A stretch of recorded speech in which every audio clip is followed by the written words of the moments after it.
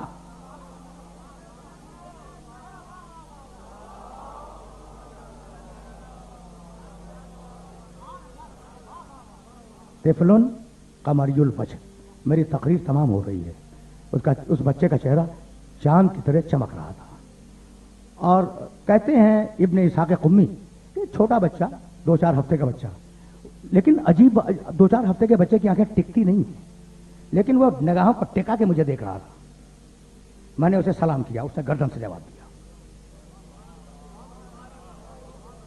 مجھے یقین ہو گیا کہ عسکری کے بعد یہی ہے حجت زمانہ اور یہی آخری ہے. لیکن میں نے ہاتھ جوڑ لیے, میں نے کہا فرزند رسول, بھائی سنیے گا, بس آخری جملہ ہے, فرزند رسول آپ نے دکھلا دیا بچے کو, میں ایمان لے آیا کہ یہ 12واں ہے اور یہ آخری ہے, لیکن مولا کوئی اور دلیل دے دیں, مولا اس بچے کے لیے کوئی اور دلیل دے دیں. ابن اسحاق کہتے ہیں کہ میرا یہ سوال مکمل ہوا تھا کہ بچہ عسکری کی گود سے بولا لا تطلب اثرا بعد عین یا ابن اسحاق اسحاق کے بیٹے میرے چہرے کو دیکھنے کے بعد کوئی اور دلیل نہ مانگ. بھائی میری تقریر تمام ہو گئی, میرے چہرے کو دیکھنے کے بعد میری امامت کی کوئی اور دلیل نہ مانگ. بھائی چہرہ ہی آل محمد کے لیے دلیل ہے.